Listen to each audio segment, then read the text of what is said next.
الحمدللہ رب العالمین والعاقبۃ للمتقین والصلاة والسلام علی سید الانبیاء والمرسلین اعوذ باللہ من الشیطان الرجیم بسم اللہ الرحمن الرحیم فوجد عبدا من عبادنا آتیناہ رحمة من عندنا وعلمناہ من لدنا علما صدق اللہ مولانا العظیم وبلغنا رسولہ النبی الکریم الرؤوف الرحیم سبحانک لا علم لنا الا ما علمتنا انک انت العلیم الحکیم اللہم رب اشرح لی صدری ویسر لی امری واحلل عقدۃ من لسانی یفقہوا قولی اللہم رب زدنی علما وعملا صالحا مقبولا محمد سید الکونین والثقلین والفریقین من عرب ومن عجم الحبیب الذی ترجا شفاعته لكل حول من الاحوال مقتحم یا رب بالمصطفى بلغ مقاصدنا یا رب بالمصطفى بلغ مرادنا بلغ مقاصدنا واغفر لنا ما مضى یا واسع الکرم اللہم صلی علی سیدنا مولانا محمد وعلی سیدنا مولانا محمد مبارک وسلم صلی علیہ صلاۃ والسلام علیکہ یا سیدی یا رسول اللہ صلی اللہ علیہ وسلم۔ حمد و ثنا کے بعد نہایت ہی واجب القدر قابل صد احترام ناظرین کرام، منشور قرآن کے ساتھ آپ کا میزبان حاضر ہے۔ قرآن مجید فرقان حمید میرے سامنے کھلا ہوا ہے، اللہ کا پاکیزہ کلام ہدایت کا مرکز و ماور ہے۔ گزشتہ پروگرام کے اندر بھی ہم نے ذکر کیا تھا کہ قرآن مجید فرقان حمید کے اندر جو اللہ تعالیٰ نے واقعات کو اور قصص کو ذکر کیا ہے، یہ ہمارے لیے ایک عبرت کے طور پر ہے، نصیحت کے طور پر ہے، اور اس سے ہمیں ہدایت ملتی ہے اپنی عملی زندگی کے اندر ان واقعات کے ذریعے۔ قرآن کے اندر اللہ تبارک و تعالیٰ نے اسی لیے ذکر کیا کہ امت مصطفیٰ کریم علیہ السلام گزشتہ امتوں سے نصیحت حاصل کرے ہر دو اعتبار سے، کہ اگر کہیں کمی کوتاہی ہے تو ہمیں ان کوتاہیوں کو کمیوں کو دور کرنا چاہیے، اور اگر ان امتوں پر اللہ کی رحمتوں کا نزول ہوا اللہ تعالیٰ کی تابعداری کی وجہ سے تو ہمیں ان نیک اعمال کو اور اچھی چیزوں کو اختیار کرنا چاہیے۔ قرآن مجید فرقان حمید کے اندر سورہ کہف کے اندر اللہ تعالیٰ نے خاص طور پر 3 واقعات کو ذکر فرمایا۔ ایک تو اصحاب کہف کا واقعہ، اس کو بھی انشاءاللہ تعالیٰ ذکر کریں گے ایک مجلس میں، اور ایک سکندر ذوالقرنین کے سفر کا ہے، اور ایک حضرت موسیٰ و حضرت خضر علیہ السلام کی ملاقات کا ہے۔ مختصر یہ ہے کہ حضرت موسیٰ علیہ السلام اللہ تبارک و تعالیٰ کے نبی، اللہ تبارک و تعالیٰ نے انہیں حکم دیا اور وہ سفر کے لیے نکلے حضرت خضر علیہ السلام کی ملاقات کے لیے۔ آپ کے ساتھ آپ کے نائب اور آپ کے خلیفہ یوشع بن نون نوجوان آپ کے ساتھ تھے، اور آپ اپنے ساتھ توشہ لے کر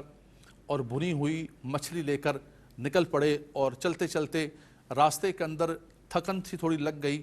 تو تھوڑا سستانے کے لیے رک گئے۔ تو موسیٰ علیہ السلام نے حضرت یوشع بن نون سے کہا کہ وہ لے کر آؤ، ہمارا ناشتہ لے کر آؤ، لقد لقینا من سفرنا ھذا نصبا،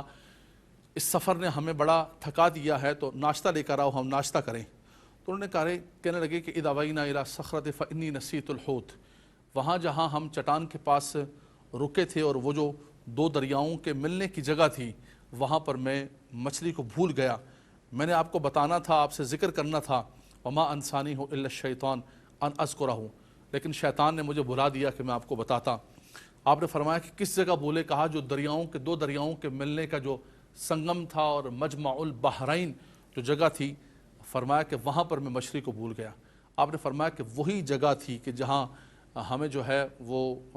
اپنی منزل ملنی تھی اور اپنا مقصد ملنا تھا۔ فلما بلغا مجمع بینہما نسیا حوتہما اور فاتخذ سبیلہ فی البحر سربا۔ اب اللہ کی قدرت دیکھیں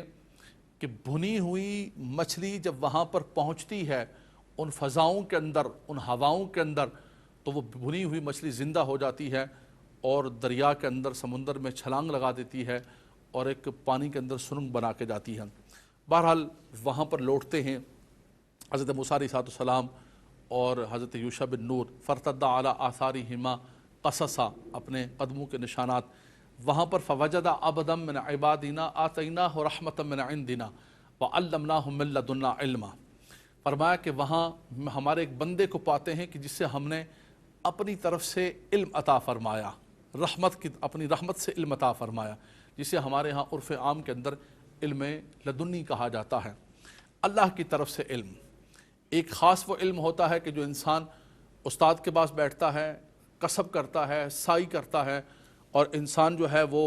شرف تلمذ حاصل کرتا ہے اور انسان علم حاصل کرتا ہے، اور فرمایا ایک علم وہ ہوتا ہے کہ جس کے لیے اللہ تعالیٰ نے فرمایا کہ آتیناہ رحمۃ من عندنا وعلمناہ من لدنا علما، کہ ہم نے انہیں علم لدنی عطا فرمایا اپنی جناب سے۔ رب تبارک و تعالیٰ نے ان کو، ہوتا تو سب اللہ کی طرف سے ہے لیکن بغیر کسی واسطے کے رب تبارک و تعالیٰ نے ان کو عطا فرما دیا۔ بہرحال ان کا سفر شروع ہوتا ہے، اور سفر کے اندر، اور یہ بات بھی یاد رکھ لیجئے گا، میں ضمناً سب سے پہلے یہ بات ذکر کروں کہ جو واقعات ہیں ان واقعات کو، سب واقعات کو تو میں ذکر نہیں کر سکوں گا اس مختصر سی مجلس کے اندر، صرف ایک واقعہ میں ذکر کر کے اور بات کو مکمل کرتا ہوں۔ وقت نہایت مختصر ہے ہمارے پاس۔ بنیادی طور پر موسیٰ علیہ السلام بھی اللہ کے نبی، اور حضرت خضر علیہ السلام کے بارے میں دو رائے ہیں۔ بعض لوگوں نے کہا کہ اللہ کے ولی تھے، اور بعض نے کہا کہ نہیں، اللہ کے ولی نہیں بلکہ وہ بھی اللہ تبارک و تعالیٰ کے نبی تھے، کیونکہ جو واقعات رونما ہوئے اور واقعات کے بعد آخر کے اندر انہوں نے جو لفظ استعمال کیا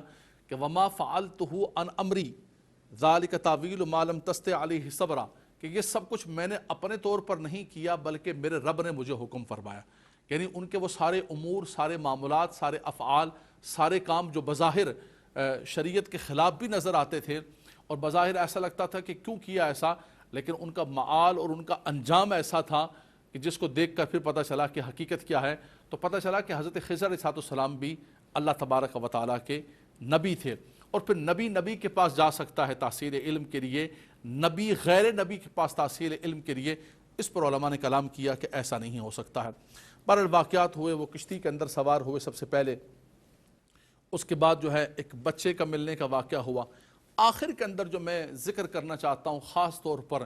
جو معاشرتی اعتبار سے میں نے گزشتہ پروگرام کے اندر بھی نوجوانوں کے لیے، بچوں کے لیے ذکر کیا ہے،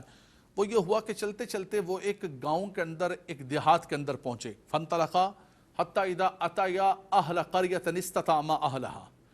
وہ ایک قریہ کے اندر، ایک گاؤں کے اندر پہنچے تو گاؤں والوں سے انہوں نے کہا کہ ہمیں کچھ کھانا دے دو، ہماری مہمان نوازی کر لو، ہم دور سے آئے ہوئے ہیں۔ فابوا ان یضیفوہما، تو گاؤں والوں نے مہمان نوازی کرنے سے منع کر دیا۔ جب منع کر دیا تو آگے جا رہے تھے، گاؤں سے گزر رہے تھے، تو وہاں پر حضرت خضر علیہ السلام نے ایک دیوار کو دیکھا کہ وہ دیوار بالکل گرنے والی ہے۔ فوجدا فیہا جدارا یرید ان ینقض فاقاما، حضرت خضر علیہ السلام نے اس گرتی ہوئی دیوار کو ہاتھ لگایا اور ہاتھ لگا کر اس کو بالکل کھڑا کر دیا اور اس کو درست کر دیا۔ موسیٰ علیہ السلام نے آپ کی بارگاہ کے اندر عرض کی کہ لو شئت لاتخذت علیہ اجرا، کہا کہ ہم نے گاؤں والوں سے، ہم مسافر تھے، ہم نے ان سے کہا تھا کہ ہماری مہمان نوازی کر لو، ہمیں کچھ کھانے کے لیے دے دو، انہوں نے ہماری مہمان نوازی، مہمانداری کرنے سے بھی انکار کر دیا۔ تو آپ چاہتے تو شرعی اعتبار سے لو شئت لاتخذت علیہ اجرا، آپ ان سے اجرت اور اجر مانگ سکتے تھے۔ آپ نے فرمایا کہ نہیں، اجرت اور اجر نہیں مانگیں گے۔ فرمایا کہ آج کے بعد جو ہے ہمارا اور آپ کا فراق ہے، ھذا فراق بینی و بینک وسأنبئک بتأویل ما لم تستطع علیہ صبرا، میں آپ کو بتاؤں گا ان معاملات کے کہ کیا کیا وجہ ہیں، کیا کیا وہ چیزیں تھیں جس پر آپ نے سوال کیا اور آپ صبر نہیں کر سکے۔ اب اس کے بعد آپ نے تینوں واقعات کو ذکر کیا۔ ذکر کرتے کرتے آخر کے اندر آپ فرماتے ہیں کہ آپ نے جو آخری واقعہ تھا کہ جو گاؤں والوں نے انکار کیا اور ان کی دیوار کو ہم نے درست کیا، تو آؤ میں آپ کو حقیقت بتاتا ہوں کہ اس دیوار کی حقیقت کیا تھی۔ فرمایا اما الجدار فکان لغلامین یتیمین فی المدینہ وکان تحتہ کنز لہما وکان ابوہما صالحا، فرمایا وہ جو دیوار تھی وہ شہر کے دو یتیم بچوں کی دیوار تھی، ان کا گھر تھا، ان کا مکان تھا، ان کی وہ دیوار تھی۔ وکان تحتہ کنز لہما، اور اس دیوار کے نیچے ان کے والد نے خزانہ چھپایا ہوا تھا۔ وکان ابوہما صالحا، ان کا والد بڑا نیک آدمی تھا، وہ فوت ہو گیا تھا اور یہ بچے ابھی چھوٹے تھے اور یہ دیوار بالکل گرنے والی تھی۔ ہمیں ڈر یہ تھا اگر یہ دیوار گر گئی تو لوگ لوٹ کر لے جائیں گے اس کا سونا، اس کا خزانہ، اس کا مال۔ تو فَأَرَادَ رَبُّكَ أَن يَبْلُغَ أَشُدَّهُمَا وَيَسْتَخْرِجَ كَنزَهُمَا رَحْمَةً مِّن رَبِّكَ، فرمایا تمہارے رب نے ارادہ کیا کہ یہ بڑے ہو جائیں اور ان کی جو وراثت ہے، ان کی جو امانت ہے، اور ان کا جو کان ابوہما صالحا، ان کے جو نیک والد ہیں جو ان کے لیے چھوڑ کے گئے ہیں، یہ امانت اور یہ وراثت ان تک پہنچ سکے۔ فرمایا یہ اس دیوار کی حقیقت تھی کہ کیوں کیا تمہارے رب نے۔ میں یہاں پر خاص طور پر آج کے معاشرے کے ہمارے سلگتے ہوئے ایک مسئلہ کہ آج ہر شخص کسی دفتر میں کام کرتا ہے، کسی آفس میں کام کرتا ہے، کہیں پر بیٹھا ہوا ہے، تو ہر شخص کسی غلط کام کے اندر ملوث ہے، رشوت لے رہا ہے، راشی بنا ہوا ہے. اس سے پوچھے کہ تم یہ کیوں کر رہے ہو؟ کہتے ہیں میرا دل نہیں کرتا یہ کرنے کا، میں مجبور ہوں، میرے چھوٹے چھوٹے بچے ہیں، میں اپنے بچوں کے مستقبل کو محفوظ کرنے کے لیے کر رہا ہوں، اپنے بچوں کے مستقبل کو روشن کرنے کے لیے کہ کل کو میری آنکھ بند ہو جائے تو میرے بچوں کو کوئی تکلیف نہ پہنچے. ہائے ہائے ہائے، کیا سوچ، کیا فکر ہم نے بنا لی ہے. ایک تو سب سے بڑی بات ہے کہ ہم مکلف نہیں ہیں کسی کی روزی کے. وما من دابۃ فی الارض الا علی اللہ رزقها ویعلم مستقرها ومستودعها. اللہ تبارک و تعالی زمین پر ہر چلنے والی چیز کو روزی دینے والی ذات اللہ تبارک و تعالی کی ہم مکلف نہیں. اللہ نے ہمیں نان و نفقہ کا ذمہ دار بنایا ہے، لیکن ہمیں یہ نہیں کہا ہے کہ ہم کسی کا گلا کاٹ کے لے کر آئیں، کسی کے ساتھ ظلم کریں، کسی کے ساتھ زیادتی کریں. کسی جائز کام پر بھی ایک شخص اپنا جائز کام لے کر آتا ہے کسی دفتر کے اندر، کہتے نہیں ہو سکتا ہے، تمہاری یہ فائل آگے ہی نہیں چلے گی جب تک اس فائل کے ساتھ تم پھرا نہیں لگاؤ گے اور اس فائل کے ساتھ تم پر نہیں لگاؤ گے، یہ فائل اڑنے کے قابل نہیں ہوگی. تو کیا یہ ظلم نہیں ہے؟ اور ہم یہ سمجھتے ہیں کہ یہ مال جمع کر کے ہم اپنے بچوں کے مستقبل کو روشن کر رہے ہیں، ہم اپنے بچوں کے مستقبل کو اور ان کے فیوچر کو ہم جو ہے برائٹ کر رہے ہیں یا بالکل ڈارک کر رہے ہیں، یہ آنے والا وقت بتائے گا. اور اس حرام کے کمائے ہوئے پیسوں سے بچے کتنے تابعدار ہوں گے آپ کے، اللہ رسول کے کتنے تابعدار ہوں گے، اللہ تبارک و تعالی محفوظ فرمائے. اور سب سے بڑی بات یہ ہے کہ ادھر آپ کی آنکھیں بند ہوں گی، قبر میں اللہ کے فرشتے آپ سے پوچھ رہے ہوں گے کہ یہ حرام کام کیوں کیا. میدان محشر کے اندر سوال اور جواب آپ سے ہوگا. اور اس کے بعد یہی بچے ادھر ماں باپ کی آنکھیں بند ہوتی ہیں اور ایک دوسرے کے گریبان پکڑ رہے ہوں گے کہ نہیں نہیں، یہ دکان میری ہے، یہ مکان میرا ہے، یہ حصہ میرا زیادہ ہے، بہنوں کو میں 1 روپیہ بھی نہیں دوں گا. اللہ اکبر، اللہ اکبر. کتنا بدنصیب ہے وہ شخص جو دنیا کے ساتھ ظلم کر کے، زیادتی کر کے، لوگوں کے ساتھ مال لوٹ کر اپنے بچوں کے مستقبل کو روشن کرنے کے لیے گیا. لیکن ہوا یہ کہ ابھی اس کی قبر کی مٹی بھی نہیں سوکی تھی اور اس کے بچوں نے ایک دوسرے کے گریبانوں کو پکڑا ہوا ہے اور ایک دوسرے کے ساتھ وہ دست و گریبان ہیں اور لڑ رہے ہیں کہ نہیں نہیں، یہ جائیداد میری ہے، وہ جائیداد میری ہے، میں یہ لوں گا اور وہ لوں گا. ان کو یہ فکر نہیں ہے کہ ہائے کاش ہم اپنے والد کے لیے کچھ پڑھ کر اس کو کچھ ایصال ثواب کر دیں. وہ زندگی بھر صبح سے شام تک ہمارے لیے کام کرتا رہا، صبح سے شام تک محنت کرتا رہا، اور اگر حلال اور طیب روزی کما کر ہم کہتے ہیں کہ اے میرے مالک و مولا، تو نے ہماری ذمہ داری لگائی، ہمیں مکلف بنایا، ہم بچوں کے نان و نفقہ اور گھر والوں کے ذمہ دار تھے، ہم تیری عطا کردہ طاقتوں اور قوتوں کے مطابق سعی کرتے رہے، کوشش کرتے رہے، محنت کرتے رہے، اور ہم نے بچوں کے لیے یہ جمع کر کے. اسلام یہ بھی نہیں کہتا کہ آپ اپنے بچوں کو فقیر اور محتاج چھوڑ کر مریں، لوگوں کے دست نگر پر چھوڑ کے مریں. آپ بالکل دیکھیں قرآن مجید فرقان حمید نے کہا کہ وَكَانَ تَحْتَهُ كَنْزٌ لَهُمَا، اپنے بچوں کے لیے خزانہ چھوڑ کر مرا،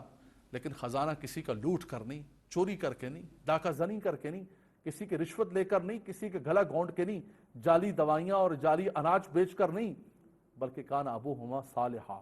فرمایا ان کا والد ایک صالح آدمی تھا، ایک نیک آدمی تھا. اور اس کی صالحیت کے نشان دیکھیں آپ، اللہ اکبر، اس کی برکت دیکھیں آپ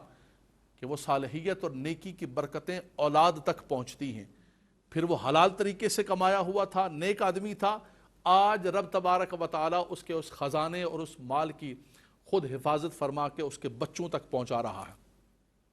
اور حرام کا کمایا ہوا نہ ان بچوں کے کام آئے گا، نہ ان کو فائدہ دے گا، نہ ہمیں کچھ فائدہ دے گا، بلکہ قبر کے اندر بھی رسوائی ہوگی، میدان محشر کے اندر بھی رسوائی ہوگی. حدیث پاک کے اندر آتا ہے کہ ایک شخص میدان محشر کے اندر آئے گا اور میزان عمل پر اس کو لایا جائے گا، اور اس کے پاس بہت ساری نمازیں ہوں گی، بہت سارے روزے ہوں گے، بہت سارے نیک اعمال ہوں گے. اور فرمایا کہ لوگ آ جائیں گے، کسی کا مال چھینا ہوگا، کسی کی زمین غصب کی ہوگی، کسی کا کیا کیا ہوگا، ہر شخص آ جائے گا اور کہے گا کہ اس نے میرا یہ چھینا ہے، اس نے میرا وہ چھینا ہے. اور پھر اس کے سارے اعمال اٹھا کر وہ بندے لے کر چلے جائیں گے، اور آخر کے اندر اس کے پاس کچھ بھی نہیں بچے گا. یہاں تک کہ جب کچھ نہیں بچے گا تو پھر ان کے گناہ اس کے اوپر ڈالے جائیں گے. پھر آواز آئے گی کہ یہ وہ بدنصیب انسان ہے کہ جو میزان عمل پر پہاڑ جتنی نیکیاں تو لے کر آیا، لیکن لوگوں کے حق تلفی، لوگوں کے حقوق کی تلفی کرنے کی وجہ سے، لوگوں پر ظلم اور زیادتی کرنے کی وجہ سے، لوگوں کا مال اور زمین اور لوگوں کی چیزیں غصب کرنے کی وجہ سے آج اس کا یہ حال ہے کہ بالکل قلاش ہو کر اس کے بچے بھی کہیں گے کہ ہم نے تو نہیں کہا تھا اس کو، ہم نے تو اس کو نہیں کہا تھا کہ تم ہمیں حرام کھلاؤ، ہم نے تو نہیں کہا تھا اس کو کہ ہمارے لیے یہ مال لے کر آؤ۔ آج وہ بچے اور وہ بیویاں جن کی خوشیوں کے لیے ہم یہ سب کچھ کر رہے ہیں، اور ہم یہ سمجھتے ہیں کہ ہم اپنے گھر کے اندر یہ ساری آسائش اور آرائش کا سامان لا کر ہم اپنے بچوں کو خوشیاں دے رہے ہیں، خوشیاں نہیں دے رہے ہیں، ہم اپنی قبر کو بھی تاریک کر رہے ہیں، ان کی دنیا کو بھی اور ان کی آخرت کو بھی تاریک کر رہے ہیں۔ اے مسلمانوں، اگر حقیقت کے اندر اپنے بچوں کے مستقبل کو سیو کرنا چاہتے ہیں، ان کے فیوچر کو سیو کرنا چاہتے ہیں، ان کے مستقبل کو روشن کرنا چاہتے ہیں، دونوں جہانوں کے اندر انہیں عزت دینا چاہتے ہیں،